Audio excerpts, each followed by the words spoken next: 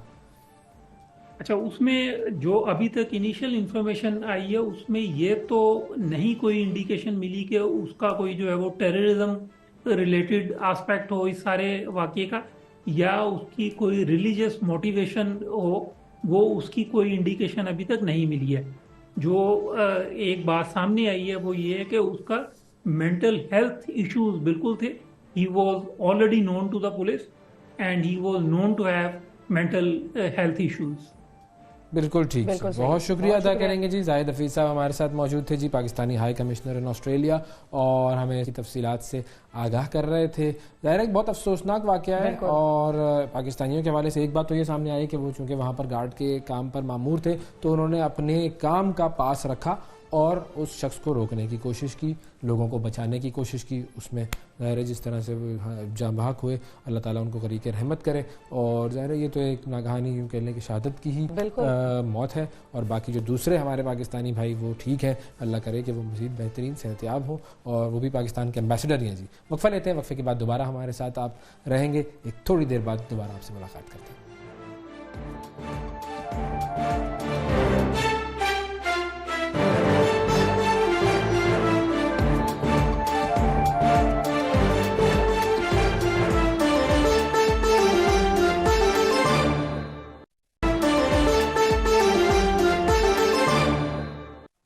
Welcome back جی ناظرین. اویس ہمارے ساتھ موجود ہیں. اویس کا شہر کراچی ہمارے ملک میں موجود ہے, اور کراچی کے حوالے سے اہم پیشگوئی سامنے آئی ہے, اور وہ یہ کہا جا رہا ہے محکمہ موسمیات کی جانب سے کہ 17 اپریل کے بعد کراچی میں شدید بارشوں کا سلسلہ جو ہے بارش وہاں پر شروع ہو جائے ہوئی ہے. اور کل ظاہر ہے پورے ملک میں بہت ساری جگہیں ایسی تھی کہ جہاں پر بارش ہوئی. کوئٹہ میں بارش بہت زیادہ ہوئی, وہاں اسلام آباد میں رات سے بادل برس رہے ہیں, بارش ہوئی, لیکن کراچی میں بھی بارش ہے. اور اب کراچی میں ایک سیکنڈ اسپیل آنے والا ہے جو کہ 17 اپریل سے شروع ہوگا, اور بہت ہی جس کو کہا جا رہا ہے کہ شدید اسپیل ہوگا. لاہور میں بھی بارش ہوئی ہے, اور ملک میں آسمانی بجلی گرنے سے تقریباً کچھ 16 افراد جاں بحق بھی ہوئے ہیں.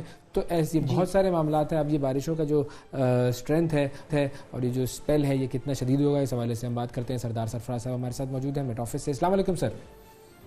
جی وعلیکم السلام. بہت شکریہ سر, آپ نے وقت نکالا. سب سے پہلے تو ہم یہ آپ سے جاننا چاہیں گے کہ یہ جو دوسرا اسپیل آئے گا بارشوں کا جو 17 اپریل سے شروع ہوگا, اس کے حوالے سے آپ کیا بتا سکتے ہیں؟ کراچی میں کس حد تک بارشیں جو ہے وہ ایکسپیکٹ کی جا رہی ہیں, اور کراچی کے کون کون سے علاقے ولنریبل آپ جو ہے ڈکلیئر کریں گے؟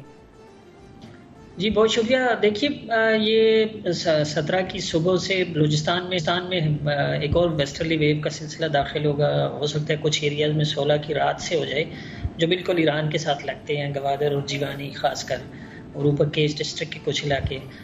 اور وہ اسپیل ظاہر بلوچستان میں تو اس سے تیز بارشیں متوقع ہیں. اگین جو گوادر اور اوپر کیش ڈسٹرکٹ ہے, بالخصوص ان 2-3 ڈسٹرکٹس میں, اور اواران ڈسٹرکٹ اور مکران ڈویژن, اس پورے ایریا میں تیز بارش متوقع ہے. جیسے کہ پہلے کل بھی پسنی جو شہر ہے وہاں سے 90 ملی میٹر سے اوپر بارش رپورٹ ہوئی ہے. اور اسی طرح سے پچھلا اسپیل آپ کو یاد ہوگا گوادر میں بہت زیادہ بارش ہوئی تھی, جس سے فلڈنگ ہو گئی تھی وہاں پر. تو بلوچستان میں تو خاصا تیز ہے, اس کی شدت زیادہ ہے, لیکن وہ ظاہر کراچی تک آتے آتے یا آگے بڑھتے بڑھتے اس کی برستے ہوئے آتا ہے سسٹم, تو اس کی شدت میں اتنا نہیں رہتا, وہ کمی آ جاتی ہے قدرے. کراچی میں اچھی بارش متوقع ہے دوبارہ سے 18 اپریل کو. 17 اپریل کی رات کو کچھ اکا دکا جگہوں پر ہو سکتی ہے, پھر 18 اپریل کی صبح سے ہی وہ پورا دن جو ہے وقفے سے بارش ہوگی. کبھی ماڈریٹ اور کسی جگہ پر ہیوی فالز ہوں گے, لیکن اتنا ہیوی نہیں ہے کہ بہت ہی پینکی سچویشن نہیں ہوگی کراچی کے لیے. البتہ کچھ ایریاز میں جیسے کہ گزشتہ کل ہوا کہ کچھ زیادہ تر ماڈریٹ بارش ہوئی, لیکن چند ایک جگہوں پر ہیوی شاورز یا تیز اسپیل بھی ہوا. تو اسی طرح کا اسپیل دکھائی دیتا ہے 18 اپریل کو بھی. اور یہ کب تک جاری رہیں گی یہ بارشیں؟ ایک دن یہ ہے کراچی میں تو ایک دن 18 اپریل کو, اور بلوچستان میں ظاہر ہے کہ 17 اپریل سے داخل ہوگا تو 2 سے 3 دن تک رہے گا, یعنی 19 کی صبح تک بلوچستان میں رہے گا. اور بلوچستان کے وہی جو ساؤتھ ویسٹ بلوچستان ہے اور پھر نارتھ ایسٹ بلوچستان ہے, جو ذوب, چمن, کوئٹہ اٹ سیلف اور قلعہ سیف اللہ اور قلعہ عبداللہ اور سبی, یہ جو علاقہ ہے ان علاقوں میں بھی نسبتاً تیز اسپیل ہے. اور اس طرح کیش ڈسٹرکٹ اور مکران ڈسٹرکٹ دونوں میں تیز بارش ہے. اور پھر وہی ہوائیں پھیلتے ظاہر ہے کہ اپر سندھ سے گزریں گی تو آپ ہمارے جیکب آباد اور لاڑکانہ سائڈ پہ بھی نسبتاً تیز بارش ہو سکتی ہے, اور پھر پنجاب اور کے پی. تو یہ 21 اپریل تک چلے گا، 21 اپریل کی صبح تک یہ سلسلہ چلے گا، جو کہ پنجاب میں تو ظاہر ہے 18 سے آنورڈ شروع ہوگا، 18 کی شام یا رات سے، اور بلوچستان میں 17 سے شروع ہوگا. تو اوور آل یہ 20 یا 21 کی صبح تک یہ سلسلہ چلے گا بارشوں کا. تو یہ کہہ سکتے ہیں ہم کہ یہ کچھ ٹھنڈی جو بارشیں ہوتی ہیں وہ ذرا ان کا آخری اسپیل ہے. یہ آخری اسپیل تو نہیں کہہ سکتے، اس لیے کہ کچھ میرے خیال میں 24-25 کے آس پاس، جو اپریل کے آس پاس، خاص کر شمالی علاقہ جاتا ہے، جو آپ کے کشمیر اور کے پی کے شمالی علاقے اور گلگت بلتستان، ان ایریاز میں ایک اور ہلکا سا اسپیل ہوگا 1 یا 2 دن کا. اس کے بعد بھی یعنی یہ جو ہے 21 کو سبسائڈ کر جائے گا پورے ملک پر سے، اور پھر میرے خیال میں 24 یا 25 کو ایک امکان ہوگا وہی شمالی علاقہ جات تک. تو لیکن ساؤتھ میں اس کا کوئی اتنا اثر نہیں ہوگا. تو ساؤتھ کے لیے ہم کہہ سکتے ہیں کہ اپریل کے مہینے کا پروبلی یہ آخری اسپیل ہوگا. ساؤتھ سے مراد سندھ اور بلوچستان اور جنوبی پنجاب. بالکل صحیح ہے جی. بہت شکریہ ادا کریں گے سردار سرفراز صاحب، ہمارے ساتھ موجود تھے. ناظرین اپنا بہت خیال رکھیے، اور ہمیشہ ہم بارشوں میں کہتے ہیں یہ احتیاط سے چلائیے، درختوں کے نیچے، بل بورڈز کے نیچے نہ گاڑی کھڑی کریں، نہ الیکٹرک پولز کے نیچے، بالکل نہ ان کو ہاتھ لگانے کی ضرورت ہے. ہم ویسے بھی ہمیں جس چیز سے روکا جائے ہم جا کے وہی کرتے ہیں. تو اپنا بہت خیال رکھیں، پھر بعد میں کسی اور کو بلیم نہ کیجیے گا.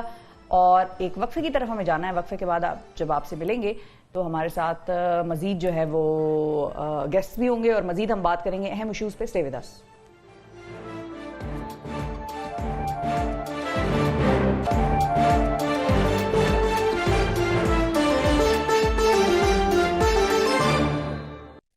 ویلکم بیک جی. پاکستان تحریک انصاف کی سیاست کی اگر ہم بات کریں یا ملک کی سیاست کی اگر ہم بات کریں تو پاکستان کی 6 بڑی جماعتیں، یعنی کہ پاکستان تحریک انصاف اور ان کے تحریک میں جو اتحادی ہیں، اور وہ تحریک جو اب چل پڑی ہے، جس کا جو آغاز ہے وہ پشین سے ہوا، اور اس کے حوالے سے کہا جا رہا ہے کہ پنجاب میں اس کے جو تسلسل والے جلسے ہیں وہ 21 اپریل کے بعد ہوں گے، اور 21 اپریل کو پنجاب میں ضمنی انتخاب ہو رہا ہے. اور اگر ہم پاکستان تحریک انصاف کی ذرا اندرونی سیاست کی بھی بات کریں تو اکثر ان سے لوگ ناراض رہتے ہیں.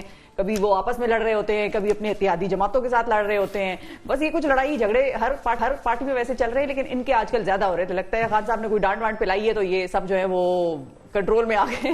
اسی حوالے سے ہم بات کریں گے اب جو یہ تحریک چلی ہے، آئین تحفظ تحریک جو ہے، وہ کہاں تک پہنچے گی، اور اس میں عمران خان یا ان کے جو ساتھی ہیں ان کو جیل سے باہر نکالنے میں یہ تحریک کس حد تک کامیاب ہوگی، کیونکہ پرپز اس کا یہی بتایا جاتا ہے.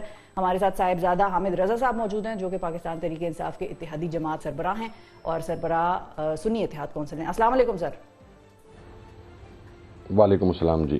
بہت شکریہ سر، آپ نے وقت نکالا، اور پشین سے آپ لوگوں کی جو تحریک ہے آئین تحفظ، اس کا آغاز تحفظ آئین سر، اتنی تحریکیں ہو گئی ہیں وہ کچھ کنفیوژن ہو جاتی ہے. تو سر یہ پشین والا معاملہ جو ہے وہ آپ کو کیا لگتا ہے؟ کچھ جمع نہیں ہمارے خیال میں اوور آل، مطلب اتنا زیادہ جتنا ایکسپیکٹ کر رہے تھے کہ لوگ نکلیں گے اتنے نکلے نہیں. جی بسم اللہ الرحمن الرحیم. سب سے پہلے آپ کا بہت شکریہ کہ آپ نے مجھے انوائٹ کیا. دیکھیں میں تو چونکہ خود عید سے دوسرے دن سے مسلسل وہاں پر موجود تھا، میں یہ سمجھتا ہوں کہ ایک بہت بڑی اور میسو گیدرنگ تھی، keeping the situation in mind کہ اس ایریا کے اندر گزشتہ یعنی پروگرام سے 3 روز سے شدید طوفانی بارشیں تھیں اور فلڈڈ سچویشن تھی. اور جس دن جلسہ تھا اس دن وہاں پر جو کارکنان ہیں وہ صبح 9 بجے سے بالٹیوں کے ساتھ پانی جلسہ گاہ سے نکالتے رہے ہیں، لیکن اس کے باوجود ہزاروں کا مجمع تھا. اور وہ جو گراؤنڈ تھا that was jam packed basically. وہ وہاں پر کرکٹ گراؤنڈ ہے جہاں پر یہ جو ہمیشہ سب سے بڑے ایونٹس ہوتے ہیں، that was totally jam packed. اور دوسرا دیکھیں میں ایک بات آپ کو یہاں پر اس تحریک کے حوالے سے ایک بہت امپورٹنٹ چیز بتانا چاہتا ہوں، کیونکہ اس جلسے سے پہلے کم از کم 15 دن تک ایک بڑی طویل اور سیر حاصل مشاورت ہوتی رہی، اور تمام اس کے ٹی او آرز طے کیے گئے، اس کی اسٹیئرنگ کمیٹیز وغیرہ ساری چیزیں. سب سے بڑی جو پازیٹیو ڈیولپمنٹ ہوئی ہے کہ ہمیشہ پاکستان کے اندر یہ سمجھا جاتا رہا ہے، اور کچھ حد تک اس میں حقیقت بھی ہے، کہ یہ وہ ایریاز ہیں، پشین کا ایریا، چمن کا ایریا، دالبدین کا ایریا، ڈیرہ بگٹی، یہ ایریاز میں کو پاکستان سے علیحدگی کی تحریک چل رہی ہے، اور اس بات کے اندر صداقت بھی ہے. لیکن تحفظ آئین کے حوالہ سے اس تحریک کا وہاں پر سٹارٹ ہونا، وہاں کی عوام کا، بلوچوں کا، پشتونوں کا آئین پاکستان کو تسلیم کرتے ہوئے آئین پاکستان زندہ آباد اور پاکستان زندہ آباد کا نعرہ لگانا، میں یہ سمجھتا ہوں کہ یہ پچھلے 2 سے ڈھائی جو ڈیکیڈز گزرے ہیں، 20 سے 25 سال، اس کے اندر یہ شاید سب سے بڑی پازیٹیو ڈیولپمنٹ ہے کہ وہاں پر پاکستان زندہ باد کا نعرہ لگایا گیا اور وہاں کے لوکل لوگوں نے، پشین کے لوگوں نے، چمن کے لوگوں نے یہ خود کلیم کیا کہ ہم پاکستانی ہیں اور ہم پاکستان کے آئین پر بلیو کرتے ہیں اور آئین پاکستان کے تحت جو رائٹس ہیں وہ ہمیں ملنے چاہیے. تو that is the biggest development I believe that has happened. اچھا اوور آل مجھے یہ بھی بتائیے کہ یہ جو تحریک ہے آئین کے تحفظ کی، اس کا بنیادی مقصد کیا ہے؟ گول کیا اچیو کرنا چاہ رہے ہیں؟ دیکھیں اس کے 2-3 بنیادی مقاصد ہیں. ایک تو اس کی جتنے بھی سیاسی قیدی ہیں اور سب سے پہلے عمران خان صاحب کی رہائی، اس کا بیسک جو ہے وہ موٹیو ہے. اس کے ساتھ ساتھ تمام وہ سیاسی قیدی جو جیلوں کے اندر ہیں ان کی رہائی، اور اس کے ساتھ ساتھ ملٹری کورٹ کے اندر جو کیسز ٹرائل ہو رہے ہیں اس کے خلاف اپنی آواز کو بلند کرنا. اور اس کے بعد سب سے بڑھ کر یہ کہ جو ایک شب خون مارا جاتا ہے ہمیشہ پاکستان کی ڈیموکریٹک گورنمنٹس کے اوپر، اور یا پھر الیکشن کے اوقات میں من پسند افراد کو نوازا جاتا ہے اور انہیں اقتدار میں لایا جاتا ہے، تو فار لائف پاکستان کو اس کے آئین کے مطابق چلاتے ہوئے پاکستان کے انتخابات میں یا پاکستان کے جمہوری سیٹ اپ میں جو اسٹیبلشمنٹ کے اثر و نفوذ کی یا ان کی انٹری کی بات کی جاتی ہے اس کا خاتمہ ہے. اور تمام جو ادارے ہیں وہ آئینی حدود میں رہتے ہوئے جب یہ بات کریں گے تو میرا خیال ہے کہ that will be the biggest development. آپ کو کیا لگتا ہے کہ دیکھیں ہم نے اس ملک میں تحریکیں بہت ساری دیکھی ہیں، لیکن ان تحریکوں کے نتیجے میں حکومت ختم ہوتے ہوئے یا تمام جو ٹارگٹس ہیں جن کو آپ بات کر رہے ہیں جن کی کہ وہ اچیو کرنا چاہیے وہ اچیو ہوتے ہوئے کبھی نہیں دیکھے. کیونکہ تحریک انصاف یہ بھی نعرہ لگا رہی ہے کہ ہم اپنا چوری شدہ مینڈیٹ واپس لیں گے، تو وہ مینڈیٹ کا مطلب تو یہی ہے کہ آنے والے دنوں میں حکومت بنانے کے قابل ہو جائیں گے. وہ کیسے ہوگا؟ دیکھیں اس کے لیے جو ہمارے پاس آئینی اور قانونی دروازہ، ایک بات میں آپ کو واضح کر دوں، یہ تحریک مزاحمتی ضرور ہے لیکن یہ کوئی اینٹی سٹیٹ یا مسلح تحریک نہیں ہے. یہ بات میں آپ کو پہلے کلیریفائی کر دوں. ہمیں جو رائٹس، سول رائٹس ہمیں دیتا ہے آئین پاکستان، جو ہمیں حق دیتا ہے احتجاج کا، ہم اس احتجاج کے ذریعے اپنا یہ حق واپس لیں گے. ہم عدالتوں کے ذریعے، ہم الیکشن ٹریبیونلز کے ذریعے ہمارے ساتھ جو ناانصافی ہو رہی ہے اس کے اوپر ہم عدالتوں کے اندر بھی فائٹ کریں گے، عدالتوں کے باہر سڑکوں کے اوپر بھی فائٹ کریں گے. اور اب 29 تاریخ کو لاہور میں اس کا سربراہی اجلاس ہو رہا ہے جس کے اندر پنجاب کے اندر اور سندھ کے اندر جلسوں کے حوالہ سے شیڈیول کا اعلان کیا جائے گا. اور پھر وہاں سے بیسیکلی جو تحریک ہے یہ شدت پنجاب کے ایونٹس کے بعد کرے گی. اور پنجاب کی جو میزبانی ہے وہ سنی اتحاد کونسل کو ملی ہے. میں خود سربراہی اجلاس کی میزبانی کر رہا ہوں لاہور میں 29 تاریخ کو ہونے والے کی. تو میں یہ سمجھتا ہوں کہ 29 کے بعد جب جلسوں کا ایک سلسلہ تواتر کے ساتھ شروع ہوگا، پنجاب میں شروع ہوگا، سندھ میں شروع ہوگا، کے پی میں شروع ہوگا. یہ شہر بتا سکتے ہیں؟ دیکھیں اس کے اندر ابتدائی طور کے اوپر تو ہمارے جو پوائنٹس ہیں اس کے اندر ملتان ہے، اس کے اندر لاہور ہے، اس کے اندر راولپنڈی ہے. یہ 3 ڈیسائیڈ ہو چکے ہوئے ہیں. اس کے علاوہ ہمارا ایجنڈا یہ بھی ہے کہ ہم جنوبی پنجاب کے اندر 3 دیگر اضلاع کے اندر جائیں اور اسی طرح سینٹرل پنجاب کے اندر ہم فیصل آباد میں بھی جائیں، ہم سیالکوٹ یا گجرانوالہ میں سے کسی ایک جگہ پر جائیں اور ہم جی ٹی روڈ میں گجرات پہ بھی جائیں. یہ تجاویز بھی ہیں اور وہ جو سٹیئرنگ کمیٹی بنی ہے وہ 29 سے پہلے اپنی سفارشات جو ہے وہ پیش کر دے گی اور ہم ایک بڑا کمپریہنسو قسم کا شیڈیول 1 یا 2 دن کے گیپ کے ساتھ جلسوں کا وہ انشاءاللہ اناؤنس کر دیں گے. تو اس میں آپ کو تمام جگہوں کی اجازتیں مل گئی ہیں؟ کیونکہ ظاہری بات ہے حکومت پنجاب میں آپ کی نہیں ہے، اور پنجاب میں جب آپ کی حکومت نہیں ہے تو ہم نے پہلے بھی دیکھا ہے کہ وہاں پر جو فورس ہے پولیس کی وہ بڑا زبردست کریک ڈاؤن کرتی ہے اور کچھ ہونے نہیں دیتی ہے. سر کر لیں کریک ڈاؤن. گزشتہ 1 سال سے کریک ڈاؤن ہی چل رہا ہے. میں تو 11 ماہ 9.5 ماہ خود روپوش رہا، لیکن کیا اس کے باوجود ہم الیکشن نہیں لڑے؟ ہم الیکشن جیتے نہیں، ہم نے الیکشن ریلیاں نہیں نکالی، جلسے نہیں نکالے. دیکھیں جو ہمارا جمہوری اور آئینی حق ہے ہم اس کو استعمال کریں گے. ہم ہر جلسہ کے لیے اجازت انتظامیہ سے حاصل کریں گے. انتظامیہ اجازت نہیں دیتی، ہم عدالتوں سے وہ اجازت حاصل کریں گے. اور ہم اس بات کے اوپر بہت کلیئر ہیں کہ وہاں پر کوئی ایسی ایکٹیویٹی نہیں ہوگی جو اینٹی سٹیٹ ہوگی یا جسے اینٹی سٹیٹ کنسیڈر کیا جائے گا. ایک اپنا ڈیموکریٹک رائٹ ہے، ایک ہمارا چوری شدہ مینڈیٹ ہے، اس کو واپس ڈیمانڈ کرنا تو ہمارا استحقاق ہے. پنجاب پولیس اپنا زور لگا لے 100 بسم اللہ جی. ہم تو مشرف دور میں بھی اسی پنجاب پولیس کو بھگتا ہے، اس کے بعد بھی بھگتتے آئے ہیں، آج کے دن تک بھگت رہے ہیں. پہلے کچھ 40 50 پرچے ہیں، کچھ 30 اور دے لیں گے. اللہ خیر صلاح جی، کر لیں جو کرنا ہے. اچھا ایک اور ایکچولی میرے 2 سوال ہیں لیکن اس ایشو سے تھوڑے سے ہٹ گئے ہیں. پاکستان تحریک انصاف اور سنی اتحاد کونسل کے حوالے سے ہم نے ماضی میں دیکھا, ابھی حالیہ ماضی میں دیکھا کہ کچھ ذرا چپکلش سی چل رہی تھی, پھر آپ کے کچھ بیانات آئے, پھر ان کے کچھ بیانات آئے. اب وہاں سے جو معاملات ہیں وہ مکمل طور پر انڈر کنٹرول ہیں, کسی قسم کا کوئی بیان آپ کے حوالے سے یا کسی اور پارٹی کے حوالے سے نہیں آیا.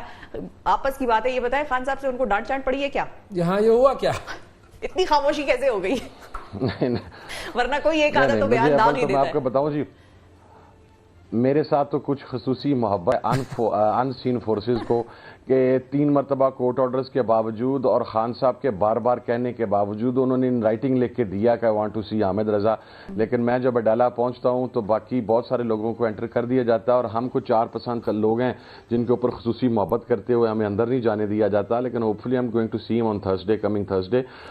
کوئی ایسی بات نہیں تھی. دیکھیں میرا نقطہ نظر اس میں یہ تھا کہ آپ نے سنی اتحاد کونسل کے اندر جو شمولیت اختیار کی تھی الیکشنز کے بعد, جو انڈیپینڈنٹ ہمارے پاکستان تحریک انصاف کے بیکڈ کینڈیڈیٹس تھے, اگر آپ کی حکمت عملی کے اندر یا اسٹریٹجی کے اندر کوئی اختلاف رائے ودن پاکستان تحریک انصاف موجود تھا تو اس کا ایک پراپر فورم موجود ہے, اس کے اندر کور کمیٹی موجود ہے, پولیٹیکل کمیٹی موجود ہے. آپ وہاں پہ اس چیز کو ڈسکس کریں, اور یہ ہوتی بھی ہیں. بہت ساری چیزیں پبلکلی ڈسکس کرنے والی نہیں ہوتی. پاکستان تحریک انصاف کے ساتھی اگر اپنی پارٹی کے مسائل کو میڈیا کے اندر لا کے ڈسکس کرنا چاہتے ہیں تو مجھے اس پر تو کوئی اختلاف رائے کرنے کا استحقاق نہیں ہونا چاہیے. میں جذباتی ہیں, میں نے ان کو سے اس وقت بھی میں نے تو ایک ہی ٹویٹ کیا تھا, میں نے ان سے یہ کہا تھا کہ آپ جو ہیں اس اختلاف رائے کو یا کسی بھی چیز کو متعلقہ فورم کے اوپر ڈسکس کریں, اور فار نو ریزن مجھے کسی سچویشن میں ڈریگ نہ کیا جائے, کیونکہ my commitment is with Imran Khan صاحب اور پاکستان تحریک انصاف. کہ میں عمران خان کی وجہ سے آپ کے ساتھ ہوں اور میں اس کے ساتھ رہوں گا, یہ بات بھی لکھی تھی. اگلا سوال میرا اسی طرف تھا کہ seeing whatever the situation was developing over the passage of last 2 years, کہ پتہ ہے کہ بھئی اتحادیوں کو بھی نہیں چھوڑا جا رہا, ایک عجیب سا کریک ڈاؤن سلسلہ چل رہا ہے, آپ نے کیوں فیصلہ کیا؟ ٹھیک ہے وہ آپ کی ہوگی, مراسم ہوں گے یا ان کے لیے آپ کے دل میں احترام ہوگا, لیکن اس کے علاوہ اتنی سختی میں آپ نے کیوں فیصلہ کیا کہ آپ کی پارٹی ان انتخابات سے پہلے بھی اور اس کے بعد بھی ان کا ساتھ دیں گی؟ وجہ کیا تھی؟ It's been almost 7 years we're standing with Imran Khan صاحب. دیکھیں میں یہ سمجھتا ہوں کہ جب مشکل وقت کی ابتدا ہوتی ہے, اور جب 2 سال پہلے گورنمنٹ ہماری آپریشن رجیم کے ذریعے بدلی گئی تو بہت سارے پنچھی جو ہیں وہ راستہ یا پرواز یا اڑان بھر گئے تھے اور راستہ بدل گئے تھے. ہم وہ لوگ نہیں ہیں. آپ جب کسی انسان کے ساتھ کھڑے ہوتے ہیں تو بیسیکلی یا آپ کی کمٹمنٹ اس انسان کی ذات سے ہوتی ہے یا اس کے نظریے سے ہوتی ہے.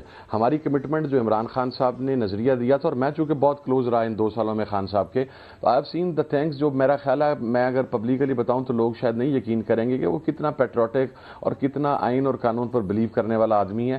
تو میری جو کمٹمنٹ ہے that is firm with Imran Khan. میری پارٹی کی شورا کا یہ فیصلہ تھا کہ پاکستان تحریک انصاف کو اور عمران خان صاحب کو اس مشکل وقت کے اندر ہم چھوڑ کے نہیں جائیں گے, کیونکہ ہم اپنے ضمیر پر کو بوجھ نہیں رکھنا چاہتے, ہم اپنے لیے لوٹا نہیں کہلوانا چاہتے, ہم اپنے لیے مفاد پرست نہیں کہلوانا چاہتے. اور میرا خیال ہے کہ مشکل اوقات ہی سیاسی تحریکوں میں وہ لمحات ہوتے ہیں جب آپ کو اس چیز کا تعین ہوتا ہے کہ مشکل وقت میں ساتھ کھڑے رہنے والے کون لوگ ہیں, نظریاتی لوگ کون ہیں. میں نے دیکھے میری فیملی نے, میرا خیال ہے دس دا اونلی فیملی ان پاکستان جس میں 6 افراد کے اوپر 9 مئی کے حوالہ سے, اور وہ بھی ISI آفس کے حوالہ سے FIRs ہیں. میری ہمشیرہ اس میں نامزد کی گئی, میرے بھائی نامزد کیے گئے, میں مجھے تو اپنی FIRs کی تعداد کا بھی نہیں پتا کتنی ہے. یہ پتا ہے کہ ہفتے میں کتنے دن ضمانتوں کے لیے اپیئر ہونا پڑتا ہے. میری جماعت کے 200+ جو لوگ ہیں وہ 780 میں مختلف FIRs میں پھنسے ہوئے ہیں. ہمارے بینک اکاؤنٹ سیز ہیں, نام جو ہیں وہ ایگزٹ کنٹرول لسٹ کے اندر ہیں یا اسٹاپ لسٹ کے اندر ہیں, یا وہ پاسپورٹ اسٹاپ لسٹ جو ہے اس کے اندر ہیں. تمام جو بزنس ہیں وہ بند کر دیے گئے ہیں, زمینوں کے انتقال تو دیے گئے. یعنی لیکن ابھی وہ جو آپ کا نظریہ ہے نا جو آپ اس پر آپ کھڑے ہوئے ہیں, ڈٹے ہوئے ہیں. سر وہی اسٹینڈنگ ود خان. دیکھیں اس میں بلیک اینڈ وائٹ بہت شکریہ ادا کریں گے. میرے ساتھ جو بھی کریں, ہمارا کم تھا لیکن ہم چاہیں گے کہ آپ سے ایک مزید طویل نشست ہو جس میں مزید اور بھی بہت ساری باتیں ہیں جو آپ سے کرنی ہے. بہت شکریہ ادا کریں گے سر, وقت دیا آپ نے. ناظرین وقفہ لیتے ہیں, وقفے کے بعد دوبارہ حاضر ہوں گے, ہمارے ساتھ رہیے گا.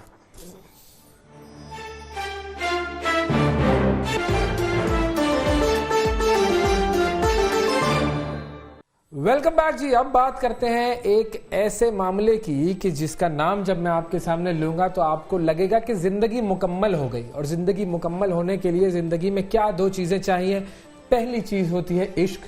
اگر عشق ہے آپ کی زندگی میں تو اس کا مطلب ہے آپ نے اپنی زندگی بھرپور طریقے سے جی ہے, اور عشق کے بغیر زندگی کا تصور ہی نہیں. دوسری چیز ہے رنگ.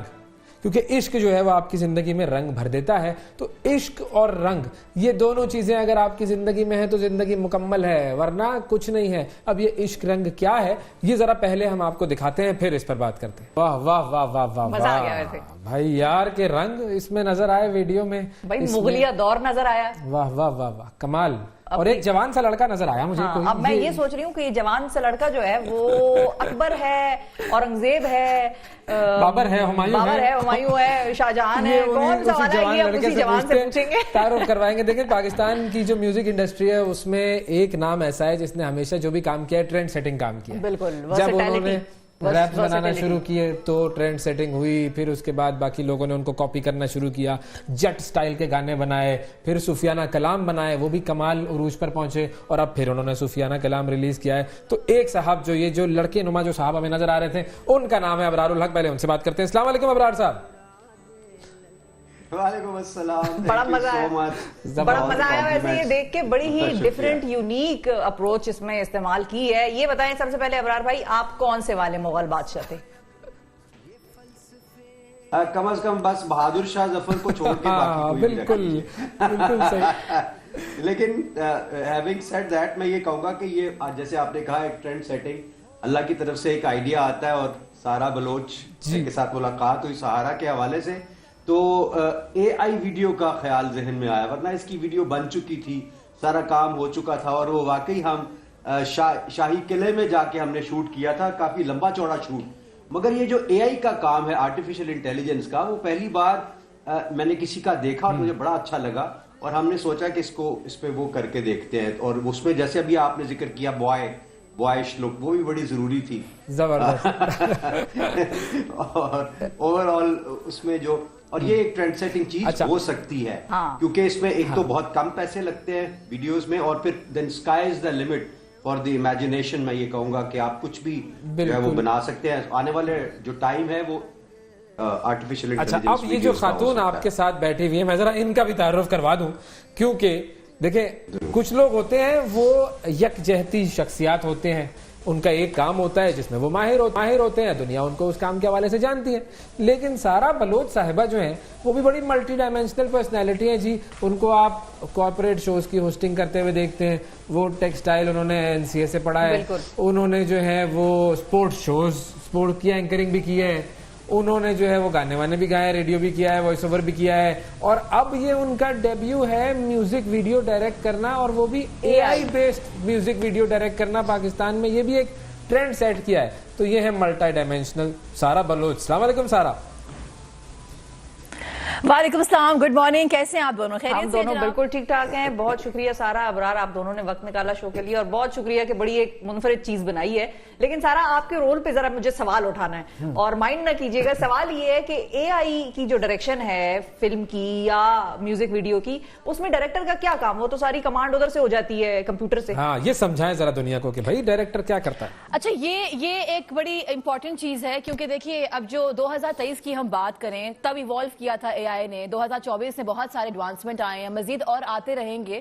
ہیومن کو کبھی ریپلیس نہیں کر سکتا. اس کی کلیبریشن ہیومن کریٹیوٹی کے ساتھ بڑی امپورٹنٹ. اے آئی کو پرومپٹس دیتے ہیں, یہ ایک بڑا کنٹینیوس پروسیس ہے, you have to be patient with it. لیکن یہ انڈیپینڈنٹ میوزیشنز کے لیے بڑی اچھی چیز ہے. I think Abrar can also relate to it کہ جو ینگ میوزیشنز ہیں نا اکراس دا گلوب, ان کا بڑا ایک پین ہے کہ ایک تو ان کو انویسٹمنٹ کرنی پڑتی ہے اپنے ووکلز کی ریکارڈنگ میں, اس کے بعد ان کو ویڈیو کا ایک لمبا چوڑا خرچہ ہوتا ہے. سو آئی تھنک یہ ایک بڑی پاکٹ فرینڈلی چیز بن چکی ہے. آف کورس ہمارا بھی بہت اس میں خرچہ لگا, لیکن اگر ہم کمپیئر کریں, اگر ایگزیکٹلی ہم اسی جنرل پروڈکشن کی طرف جاتے تو وہ بہت زیادہ ایکسیڈ کرتا. سو اے آئی نے چیزیں بہت آسان کر دی ہیں. So human interaction, human creativity, Shifa, it has to be there, otherwise وہ آپ پہ کچھ نہیں کر سکتا. You know we have to. یہ ضرور آپ کی بات کو بڑھاتے ہوئے کہ دیکھیں ایک آپ کو ویڈیو میں یا میوزک ویڈیو میں دو چیزیں چاہیے ہوتی. ایک اچھی آواز یعنی اچھا کانٹینٹ میوزک وائز اور کانٹینٹ وائز, دوسرا اچھے ویژول جس کو ہم کہتے ہیں ویژول پلیجر ملنا چاہیے. اب ویژول پلیجر کی بات کریں تو وہ سینریز جو اس طرح سے دکھائی جا سکتی ہیں جو بالکل اوریجنل ہمیں لگتی ہیں دیکھنے میں, وہ ہم اوریجنلی جا کے اگر کریں گے تو شاید اس پہ 10 کروڑ لگ جائے. بالکل. لیکن وہی چیز ہم اب بہت کم پیسوں میں جنریٹ کر سکتے ہیں اور پھر پلے کر سکتے ہیں. اب میں نے اس کو